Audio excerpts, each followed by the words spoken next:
제가 여기 들어오시기 전에 저희들 질문 써주신 것 중에 눈에 하나 들어오는데 사실 저도 궁금한 거 있습니다. 우리 이동호 교수님께서 이 질문 읽어주시고 답을 좀 주시면 좋겠는데요. 예. 유산균 과연 위를 거쳐 장까지 생존율이 얼마나 될까요? 이게 프로바이오틱 먹는 걸 네, 살아남는 유산균은 얼마나 될까요? 이게 너무 중요한 질문이신데 보통 100분의 1로 줄어든다고 생각하시면 됩니다. 내가 100마리 먹으면은 마지막까지 살아서 모든 전투를 거쳐서 장에 도달하는 것은 한 마리, 100분의 1. 그래서 대개 우리가 유산균 그 옆에 이렇게 글자가 적혀 있는데 보통 한 10억에서 100억 한 알에, 한 캡슐에 10억 개 내지 100억 개 이상을 먹어야지 그 중에 100분의 1 정도가 장에까지 도달할 수가 있는 겁니다. 그래서 요즘은 장에 도달하는 확률을 높이기 위해서 이게 언제 깨지냐면 여러분들 위산이 굉장히 강력합니다. 위산이 보통 한 염산보다 조금 약한데 폐하라고 해서 산도가 한 2 정도까지 되거든요. 1 내지 2인데 여러분들 뭐 면도날 같은 거 삼켜도 녹아버리거든요. 근데 거기서 1차 파괴가 되고 그다음에 쓸개즙, 담즙 때문에 2차 파괴가 됩니다. 그래서 이런 것들로부터 보호해주기 위해서 요즘에는 코팅을 해요. 이렇게 겉에다가 저걸 바르는 거죠. 그러니까 보호막을 바르는 거죠. 그래서 지금 코팅된 약물들이 지금 코팅된 유산균들이 지금 최근에 많이 나오고 있어요. 그래서 코팅된 것들은 100분의 1까지는 안 죽죠. 훨씬 더 많이 살아남아서 장까지 돌아가죠. 하지만 일반적으로는 100분의 1 정도가 도달한다. 이렇게 말씀드릴 수 있겠습니다. 네. 자, 그러면은 이제 제가 추가 질문 제가 좀 드리면 요거 여러분 하나씩 나눠 드렸죠. 요게 먹는 유산균입니다. 그죠? 아까 선물 드린 것 중에 이제 아까 코팅된 제품인데 그러면 우리가 하루에 그래도 기본적으로 어느 정도 먹어야 될 유산균 이 정도 먹으면 좋다고 했을 때 그 먹어야 될 양이 어느 정도 돼야 그러면 도달하는지. 네, 좋은 질문이십니다. 제가 오늘 오전에 진료가 있었는데 저한테 오는 분들은 대개 보통 그 약전이라고 그러죠. 약 리스트에 올라가 있는 유산균도 있습니다. 그거는 별 비싸지 않고요. 한 알에 200원, 300원, 아마 그 정도 됩니다. 개중에는 100원이 좀 안 되는 약도 있죠. 하루에 2번 내지 3번 정도 제가 드립니다. 그 대신에 감기약처럼 잠깐 먹는 건 아니에요. 여러분들 유산균 일단 먹으시면 최소한 보름에서 한 달 정도는 드셔야 됩니다. 그래야지 장 안에 있는 나쁜 균들이 다 씻겨 내려가고 좋은 유산균들이 포진하는 거거든요. 그래서 단기적인 것보다는 적어도 한 2주 이상, 한 3주 정도, 2주 이상 최소한 한 달 정도 드시는 거를 제가 추천하고요. 그 다음에 병원에서 처방받는 것들은 2번 내지 3번인데 이제 이렇게 건강기능식품으로 나오는 것들 중에는 하루에 한 번 정도로 충분한 것들도 굉장히 많이 있습니다. 그래서 그거는 병원에서 타는 것들은 하루에 2번 내지 3번, 그리고 건강기능식품들 중에서 단위를 높인 것들은 하루에 한 번 정도 드셔도 충분합니다. 이렇게 말씀드릴 수 있겠습니다. 근데 동물성 유산균하고 식물성 유산균이 있다고 하는데 네네. 식물성을 찾아 먹어야 되는데 그게 어렵잖아요. 아니 꼭 동물성하고 식물성에 집착하실 필요는 없어요. 보통 한 가지 유산균만 쓰는 경우도 있는데, 그러니까 이런 치즈나 우유나 이런 것에서 이제 발효돼서 나온 것들이 이제 동물성이고, 이런 김치나 이런 식물성이 발효되면서 나온 것도 식물성인데, 그게 동물성은 안 좋고 식물성이 좋다 그런 건 없습니다. 동물성도 충분히 치료 효과가 있고요.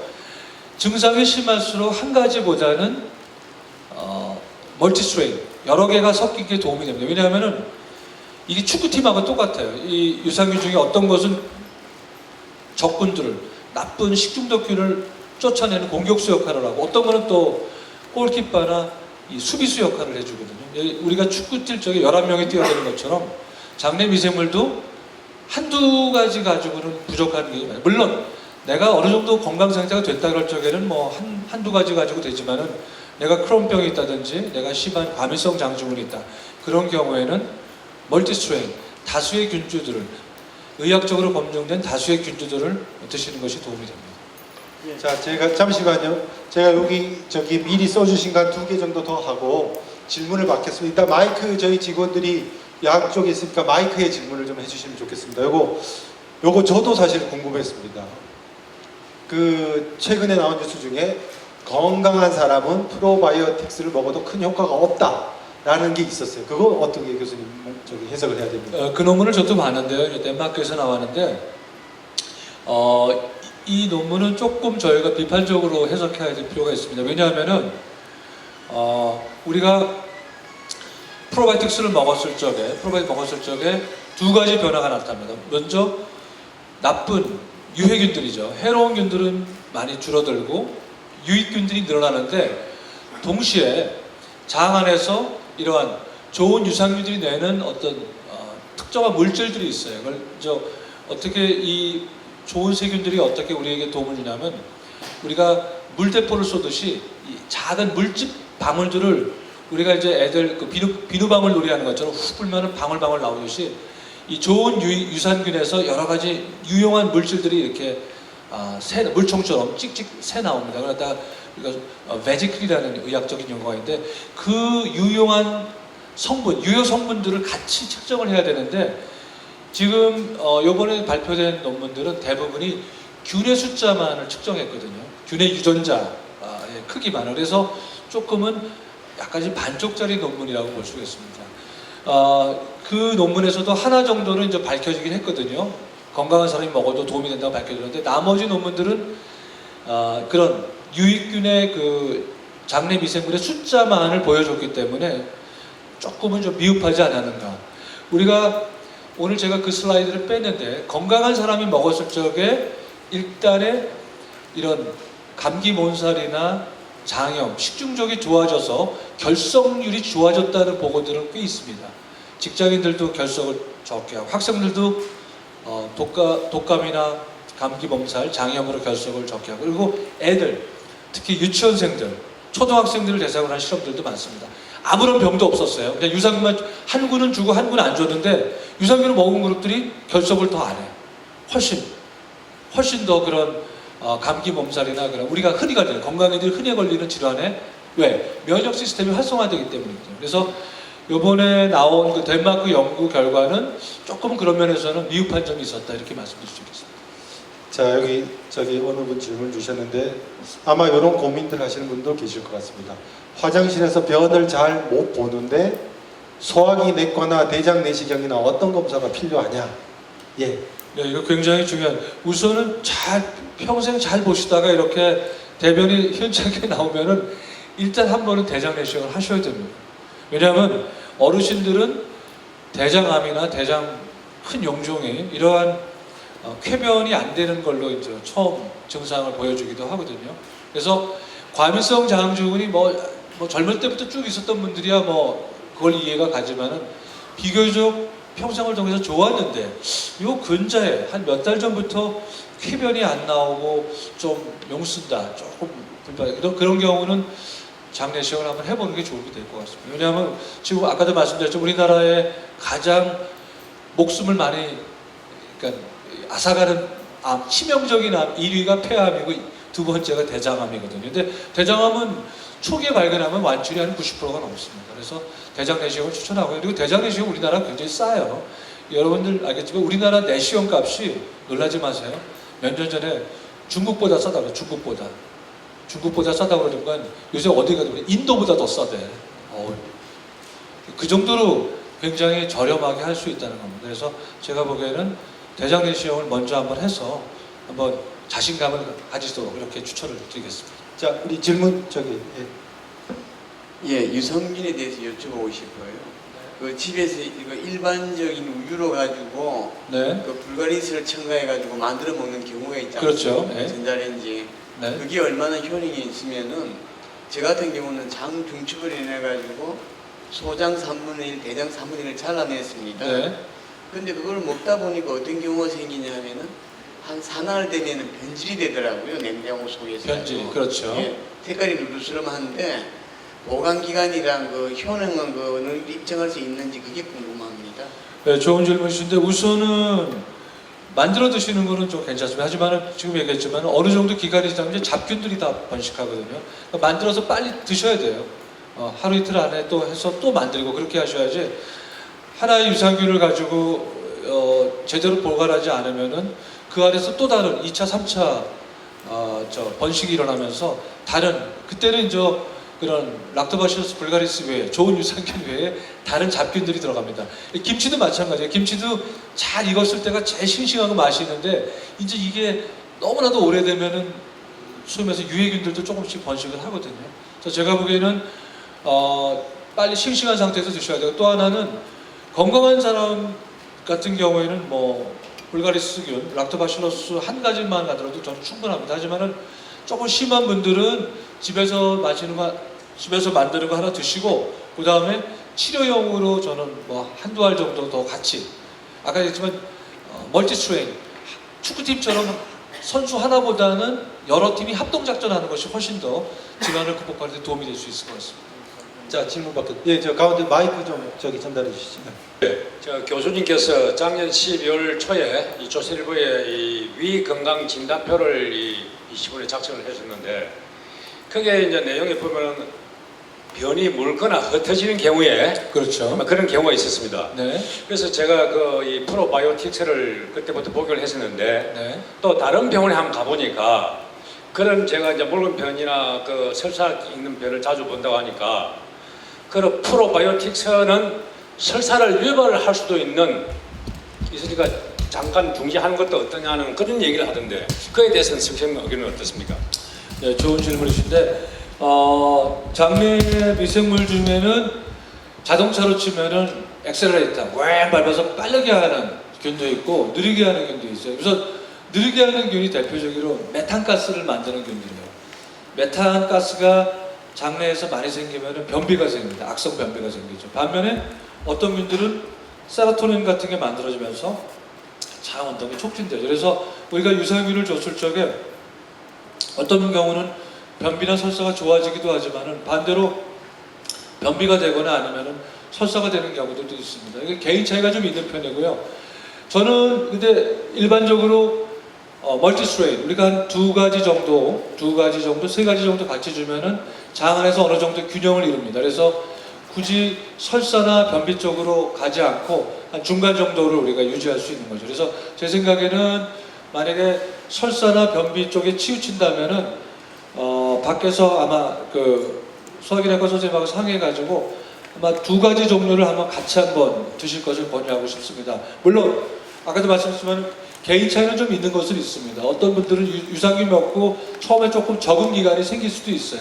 처음에 조금 배에 가스도 차고 부글부글 할 수도 있는 거거든요. 하지만은 궁극적으로 다수의 균들이 균형을 이루면은 그런 변비나 설사 쪽을 충분히 극복할 수 있다고 저는 주장합니다.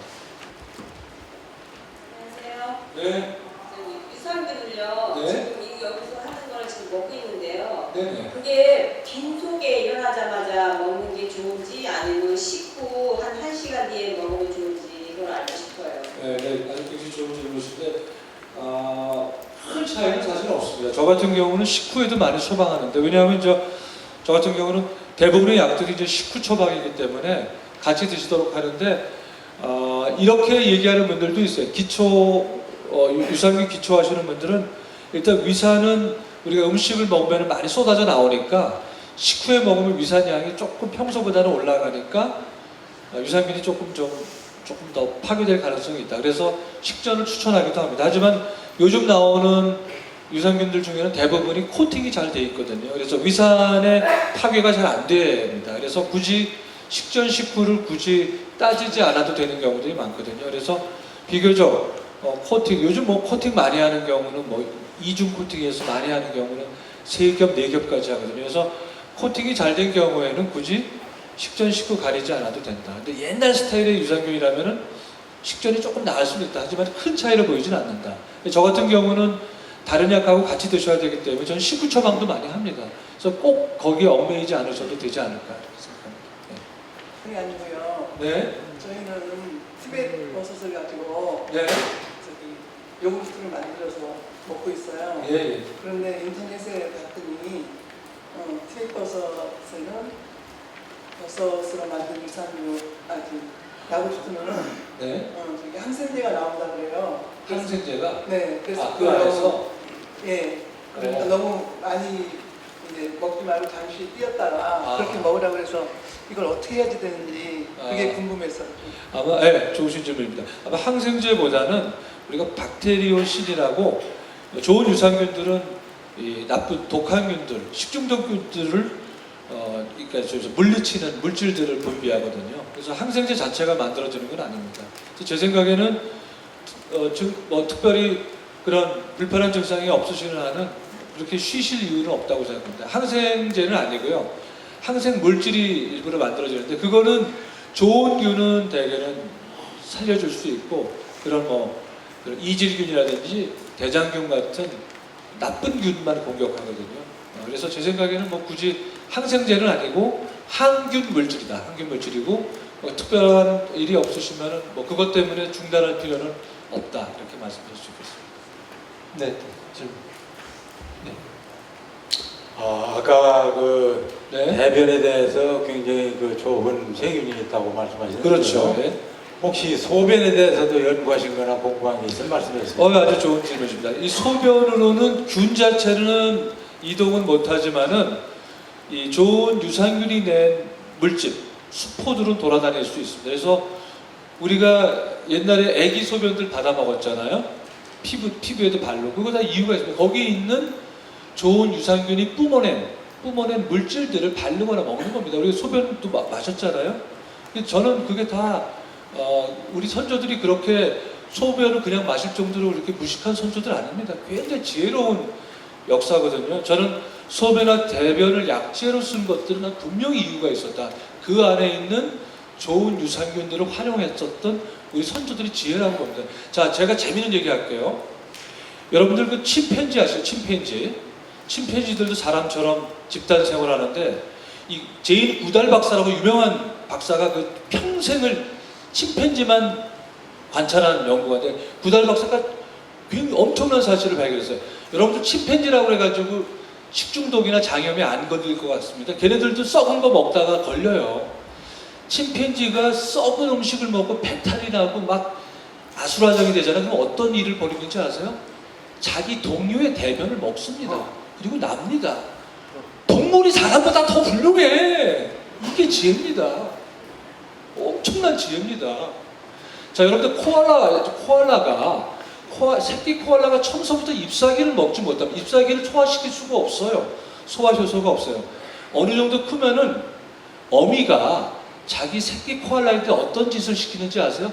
자기 대변을 받아서 동그랗게 말아서 잎사귀를 탁 띄어서 칵테일처럼 띄어가지고 줍니다.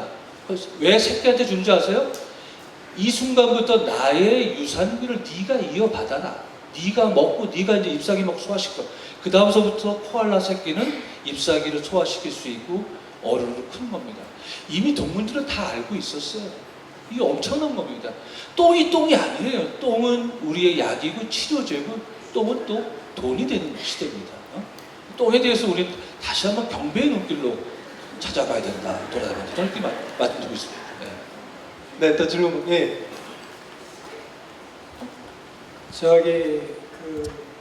요즘 쓸개를 많이 띄어내는 사람들이 굉장히 지금 많은 걸로 알고 있어요. 쓸개 같은 거. 근데 그 쓸개 없는 사람들이 네. 그 이제 담즙이 안 나오니까 네. 자고에 그 어떤 음식을 먹으면 좋은지 그 쓸개가 없으니까 그 기름기 먹으면 아주 그 설사분하고 막 그렇거든요. 그래서 자하고의 관계 또 어떤 음식이 좋은 건지 그걸 좀 오늘 거의 의학과 본과는 3학년 강의 같은데요. 굉장히 좋은 질문 감사합니다. 우선 쓸개 빠진 쓸개 빠진 이렇게 얘기했는데 쓸개 빠진 사람이라고 해서 쓸개즙이 안 나오는 건 아니고 여러분들 쓸개즙은 간에서 만들어요. 간에서. 그러니까 쓸개를 떼냈다고 해서 쓸개즙은 다 계속 나와. 이름이 쓸개즙이지 원 공장은 간에서 이루어집니다. 단지 쓸개가 하는 역할은 농축해주는 냉장고 역할을 해주는 거예요. 한번 저장했다 뿜어주는 건데 그래서 쓸개 없는 분은 쓸개즙은 계속 있고요. 간에서 만들어요. 단지 이 농축이 안 돼서 좀 묽은 쓸개즙이 나오는 경향이 있어요. 그래서 쓸개 빠진 분들이 조금 소화력은 떨어질 수가 있어요. 그래서 제가 보기엔 쓸개 없으신 분들은 아무래도 동물성 지방은 조금 줄이시되 생선이라든지 콩이라든지 두부 이런 식물성 단백이. 근데 식물성 단백이 훨씬 더 좋아요. 치매가 많이 안 오거든요. 나물 반찬의 해조류 같은 그쪽을 강화시켜주는 게 도움이 됩니다. 살아나가실 때 전혀 지장이 없고요. 지장이 없고 단지 아까 얘기했지만은 농축이 안 되는 면은 조금 부족하긴 하다. 그래서 그런 경우에는 우리가 의학적으로 보조제를 좀 줄 수가 있습니다. 우루사 성분이라고 해가지고 UDCA라고 해가지고 좋은 담즙살이죠. 그걸 약으로 좀 도움을 줄 수 있고, 그 다음에는 엔자임들. 우리가 쓸개는 기름을 녹이기 때문에 고기 소화에 도움을 주는 이런 소위 말해서 라이파제나 프로타제 같은 소화 요소가 약으로 나와 있습니다. 굉장히 쌉니다. 뭐 한 100원, 200원 할 거예요.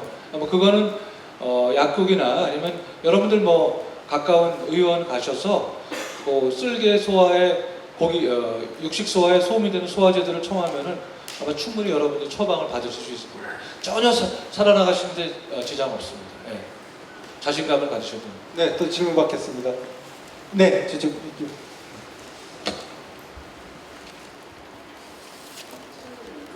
시금치가 네? 여러 결석을 수술을 몇 번 했거든요. 요로 결석이? 네, 그런데 시금치 칼슘이 들었다고 나쁘다고 그러는데 아. 그걸 먹어도 되나요? 요로 결석이요? 네. 좋은. 여러분들 우리 몸에 유산균들은 이 요로에도 많이 있습니다. 네. 그리고 그래서 저는 뭐 청국장이나 아니면은 뭐 발효식품들을 추천하고 싶어요. 요구르트를 하나 드셔도 되고 아니면은 뭐 이런 GQ 무슨 뭐 회사에서 나오는 이런 것들 드셔도 돼요. 왜냐하면 유산균들의 분포는 장에만 이루어지는 게 아니고요. 네. 이런 비뇨기 계통이나 또 질, 그 다음에 이런 콧구멍, 인후 이런 데 다 분포해요. 그래서 요즘 제가 다른 과 선생님들, 호흡기 선생님이나 암하는 선생님들하고 밥 먹다 보면 그런 생각, 이 선생님 좀 이상해. 요즘 이상하게 결핵균도 아닌데 결핵 같은 병을 일으키는 게 있거든요. 우리 많아졌어요. 근데 저한테 그런 질문을 하는 거예요. 이게 원래 없었던 병인데 왜 이렇게 많아지는지 모르겠어요. 그러면서 그분도 그 호흡기 선생님도 하시는 얘기가 이게 바로 이 목근육이나 기관지에 있는 좋은 유산균들이 많이 없어서 생기는 것 같아요. 말씀해요. 그래서 저도 동감한다고 해서 왜? 지금 뭐 황산이 뭐 미세먼지를 해가지고 여러분 목이나 제 목에 있는 이 좋은 유산균들 다 지금 없어요. 많이 변질된 거예요. 많이 플로라 그러니까 세균총들이 변성이 생기면서 면역력이 떨어지는 거거든요. 그래서 지금 말씀하신 것처럼 요로 감염을 많이 앓으신다면 저는 요로 감염에 조금 도움이 될 수 있는 프로바이오틱스들을 섭취하는 것이 좋고요. 자, 시금치는 저는 이 과량으로 먹었을 적에 돌을 만드는 거거든요. 그래서 저는 반찬으로 좀 먹는 정도는 뭐 크게 반대하지 않습니다. 뭐 드셔도 됩니다. 칼슘제를 따로 안 먹고 반찬으로 먹는 건 그렇죠. 근데 칼슘제는 보통 우리가 비타민 D하고 칼슘 같이 섞었거든요. 근데 만약에 칼슘제를 먹는다면은 비타민 D하고 칼슘이 낮은 용량하고 높은 용량 두 가지로 나와요. 그래서 저는 우리 젊은하신 어르신 같은 경우는 낮은 용량의 칼슘을 좀 추천합니다. 왜냐하면 칼슘을 너무 많이 먹으면은 그게 다 소변기로 나오면서 그 안에서 이제 이렇게 응어리 져가지고 돌을 만들 수가 있어요. 그래서 저는 칼슘제를 먹는다면은 낮은 칼슘제, 용량 작은 거 달라고 그러고 반찬으로 먹는 시금치 정도는 뭐 크게 지장이 없다.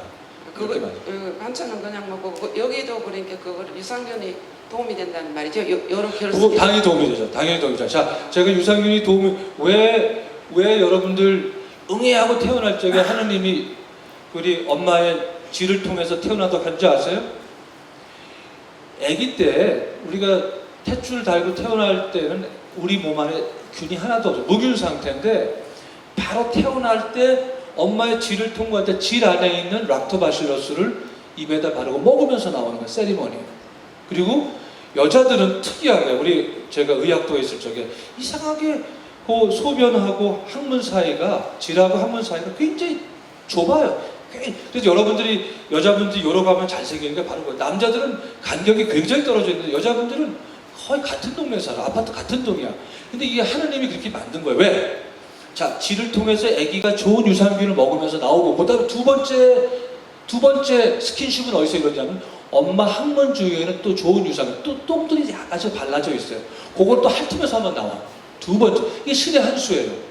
그러니까 자연분만한 애들은 엄마의 질을 한번 훑고 엄마의 항문을 한번 훑으면서 좋은 유산균들을 입에다 묻고 묻히고 바르고 나오니까 장염이 안 걸려요. 그러니까 태어나서 건강한데 제왕절개 엄마의 살갗을 찢고 나온 애들 제왕절개 엄마 피부에 얼마나 균이 많아 포도상균 유독균들이지 그런 애들일수록 생후 1개월 사이에 괴사성 장염에 잘 걸리고 잘 죽어요. 잔병치를 많이 해요. 알레르기도 많이 생겨요. 왜? 아까 좋은 유산균들은 면역세포를 훈련시킨다고 해병대 훈련시키듯이 이게 바로 하느님 조물주가 벌써 유산균을 어떻게 인간이 활용하는지를 벌써 가르쳐준 예가 아니거든요. 그리고 좋은 유산균은 뭐에 많아? 모유에 많아. 모유 먹는 애들은 뭐가 좋아?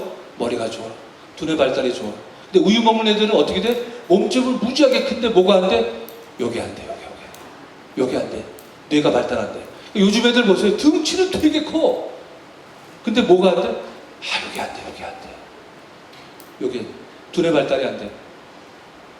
그래서 되게 모유 먹는 애들이 좋은 대학도 가고 좋은 직장도 가고 사회적 성취도가 커요. 우유 먹는 애들보다 더 인생을 멋지게 산단 말이에요. 이게 바로 유산균. 장의 유산균은 대뇌, 두뇌 발달, 신경계의 발달에 관여한다. 나이 든 사람들은 치매나 우울증에도 관여하지만 바로 신생아에서부터는 두뇌 발달에 관여. 이게 현대 이론이에요. 이걸 찾은 거예요. 왜 조물주가 질을 통과하고 엄마 항문을 핥으면서 우리가 나오게 했는가? 이거 유산균에 아주 도통한 사람들은 자기 애기들 미국은 얼마나 이거 소독하잖아요. 소독하니까 뭐가 생겨? 자폐증 걸려, 알레르기 많어. 바로 그거예요. 우리가 옛날에는 균 그러면 다 나쁜 걸 때려잡는 게 최고라고요. 이게 위생가설이잖아요. 균을 다 없애버리는 거 뭐가 생겼어? 알레르기가 생기고, 류마티스 관절염이 생기고, 자폐증이 생기고, 우울증이 생기고. 아까 그랬죠. 균은 여러분의 한 식구예요. 여러분의 친구고 균을 다 합치면은 그 무게가 간장 무게하고 똑같아요. 1.5kg 내지 2kg가 돼요. 여러분 안에 또 다른 내가 들어있는 거예요. 또 다른 나를 찾은 거예요. 옛날에는 이걸 못 찾았어. 왜? 대변을 배양하면은 10%뿐이 안 자라요. 근데 지금은 유전자 기법을 통해서 거의 90% 100% 다 찾아내는 거거든요. 이게 지금 제가 보여드린 이게 세계적인 의학 저널에 한 1, 2년 사이에 나온 사실들이에요. 이거 예전에 몰랐어요. 장내 유산균이 이렇게 중요한지 몰랐는데 현대 의학자들이 찾았다. 작년에 노벨 의학상을 받기로 노미네이트 된 사람이 바로 이 뚱보균을 한 제프리 고든이라는 사람, 미국 의학자인데 저희 홍보실에서 저한테 전화가 왔어요. 제프리 고든이 받는다고 톰슨사라고 유명한 회사에서 찍었으니까 나한테 빨리 자료를 만들라 그래서 제가 막 자료 만들어주는데 그날 저녁에 보니까 이제 중국 의사하고 세 분이 받았어요. 근데 작년에 노벨상은 말라리아 같은 아주 저배가 가난한 나라의 국민을 위한 약을 만들어준 세 사람의 의사에게 줬어요. 그게 전략적으로 준 거거든요. 근데 아마 수년 안에 이 유산균 내에서 아마 노벨 의학상이 나올 겁니다. 왜? 현대 의학에 두 개의 빅뱅이 있습니다. 하나는 줄기세포고 하나는 유산균이에요. 근데 줄기세포는 굉장히 위험합니다. 줄기세포는 암으로 튈 수도 있어요. 여러분이 뭐 허리가 아파서 무슨 줄기세포 남의 걸 자기 걸 이해받아. 하지만 이게 계속 신경세포가 된다는 보장은 없어요. 어느 날 갑자기 암세포로 변할 수 있어요. 그럼 누구 책임이에요? 아무도 책임 못 진다는 거예요. 하지만 유산균은 여러분 몸 안에서 수백 년간 여러분하고 같이 여러분의 아버지, 엄마, 선조들이 같이 공진하면서 같이 인생을 살아왔단 말이에요. 그래서 이 장내세균이나 유산균 쪽은 굉장히 촉망받는 의학의 빅뱅 중에 하나 이렇게 말씀드릴 수 있겠습니다. 장상피 화생과 만성위축소위원 평소에 생활을 어떻게 해야 되는지 알고 싶습니다. 네, 좋은 질문입니다. 장상피 화생이라는 것은 이제 노화가 됐다. 위상피가 장으로 변했다는 거예요. 이게 이상한 변질이거든요. 대표적으로 변하는 물질이 헬리코박터 세균하고 그 다음에 짠 음식이에요. 그래서 싱겁게 드시는 게 도움이 되고요. 또 하나 헬리코박터가 있는 경우에는 각각 의원이나 얘기하셔서 헬리코박터균을 없애달라는 말씀을 해주세요. 그래서 헬리코박터균을 없애면은 장상피화생으로 넘어갈 확률이 확 줄어듭니다. 그러니까 장상피화를 만드는 게 윗껍질이 장껍질로 변하는 게 장상피거든요. 위상피가 저는 쉽게 얘기해요. 양장피 아니고 장상피라고. 중국집 양장피 음식 아니죠? 장상피인데 이거는 헬리코박터 없애주고 짠 음식 좀 덜 먹으면 훨씬 예방할 할 수가 있고 또 일부 의사들이 쓰는 약물들 중에는 장상피를 정상세포로 조금 돌아가게 할 수 있는 그런 약물들도 있어요. 그래서 몇 가지 그런 점막 보호제들이 있는데 그런 약들도 부분적으로는 도움이 될 수 있습니다. 감사합니다. 앞에 제왕절개 애들은 유산균이 문제가 있다는데 네. 태어나서 제왕절개 후에 태어난 후에 유산균을 잘 이렇게 먹이면 도움이 되죠. 도움이 됩니까? 당연히 도움이 됩니다. 아주 도움이 됩니다. 그래서 제왕절개를 하거나 아니면은 그렇게 아까 제가 자폐증 말씀드렸지만 어렸을 적에 항생제를 많이 쓴 애들 중에 자폐증 환자가 많다는 보고들이 있어요. 그리고 제왕절개로 태어난 애들수록 자폐증에 걸린 확률이 많다는 보고들도 있어요. 바로 그거거든요. 그래서 설사 제왕절개로 태어나더라도 좋은 유산균을 생후부터 공급해주면 얼마든지 그런 알레르기나 자폐증으로 진행할 가능성을 낮출 수가 있는 거죠. 예. 네, 마지막으로 그 내시경을 하니까 헬리코박터균은 있는데 이건 없앨 필요는 없다. 그런 단계는 아니다. 그런 얘기를 합니다. 그건 무슨 뜻인지 잘 모르겠어요. 그거는 저 헬리코박터가 단순히 그냥 살뿐 몸 안에 염증을 안 일으켰다는 얘기인데요. 근데 이런 경우에는 없어야 됩니다. 우선 가족력이 있다든지 가령 부모님이나 형제가 위암으로 그런 수술 받았다는 병력이다. 두 번째는 조직 검사를 해가지고 헬리코박터도 있고 염증 세포가 너무 많다. 그러니까 얘가 몸 안에서 깡패처럼 위를 막 파괴하고 있다. 이거는 없어요. 저는 없애자고 합니다. 그러니까 만성 활동성 위험이 같이 있는 경우는 이건 없애는 게 좋습니다. 그러니까 모든 세계에 있는 모든 권위 있는 학자들이 다 권유하는 거고. 근데 헬리코박터는 있지만은 염증 세포는 뭐 거의 미미해서 염증 반응이 없어. 그냥 얘는 그냥 옆에 그냥 돌아가는 박약처럼 살고 있는 거예요. 그런 경우는 그냥 내버려두기도 합니다. 하지만 두 가지 경우. 첫 번째, 가족력이 있다. 두 번째, 염증 세포가 많다. 활동성 위험인 경우에는 꼭 치료해야 됩니다. 그리고 또 하나 꼭 치료해야 되는 경우가 위암으로 그 내시경 치료나 수술 받은 경우에 위암으로 위를 다 잘라냈는데 나머지 남은 위 중에 헬리코박터가 또 살고 있다. 그런 경우에는 얘네가 또 암을 만들 수 있어요. 2차 암을. 그럴 확률이 많습니다. 그래서 위암으로 수술 받거나 위암으로 내시경 치료 받은 경우에 헬리코박터가 살고 있으면 그런 경우에는 없애라고 돼 있어요. 그러니까 세 가지 경우는 없애는 게 좋습니다. 다시 한번 가족력에 위암 병력이 있더라. 두 번째, 조직 검사에서 염증 세포가 너무 많다. 활동성 위험이 있다. 이런 경우는 위를 계속 공격하기 때문에 나중에 위암 확률을 높이는 한 11배까지 올리거든요. 그래서 일본에서는 이런 이유로 국가에서 다 공짜로 다 해줘요. 한 3년 전부터 일본 정부 돈을 들여가지고 누구든지 헬리코박터 양성으로 나오면은 자기 돈 안 내고 국가에서 해주는 거죠. 또 세 번째는 지금 얘기했지만 위암 수술을 받았는데 남아있는 위에서 헬리코박터가 남았다. 그런 경우는 없애는 게 좋다. 재발을 막기 위해서. 그렇게 이런 세 가지 경우에는 없애는 게 좋고 그냥 우연히 있다. 염증 없다. 뭐 그런 경우에는 그냥 두셔도 큰 상관은 없겠습니다. 네, 이제 죄송합니다. 시간 영상 정리를 하겠습니다. 제가 아까 초반에 제가 8년 전에 수술을 받아봤는데 사실은 지금 교수님 오늘 강의를 하시고 하신 말씀 중에 우리가 건강하게 사는 습관 있지 않습니까? 제가 2008년 9월부터 사실은 한 5, 6년을 지금 아까 마지막 웃음 있는 생활까지 했는데 그걸 다 실천을 했거든요. 그러니까 제가 여러분 앞에 서 있는 제가 산 증인입니다. 그러니까 교수님 하신 그 강의 말씀대로 식생활 골고루 가지가지 찾아 드시고 보조적으로 프로바이오틱스 좀 드시고 또 우리 생활 속에서 뭐 먹지 말아야 될 것들 좀 가리시고 하면 완벽하게 건강할 수 있다는 걸 제가 보증을 하니까 오늘 이렇게 강의 들으신 것 중에 생각나는 거 메모하셨다가 그냥 이거 실천이 중요한 거거든요. 사실 듣고 그냥 흘려버리면 아무 소용이 없는 그런 거라고 생각을 합니다. 그래서 우리 교수님 생각 떠올리셔서 실천 꾸준히 하시고 또 뭐 이제 좀 추가로 또 궁금하신 건 아니면 진짜 한번 진료를 받아봐야겠다. 우리 뭐 교수님 찾아가시면 그때 이 강의를 들은 사람이라면 좀 더 시간을 많이 할애해 주실 걸로 네, 그렇게 제가 약속드리겠습니다. 오늘 와주셔서 감사하고요. 우리 교수님께 다시 한번 박수 좀 부탁드리고요. 네, 자, 고맙습니다. 네, 안녕히 계세요.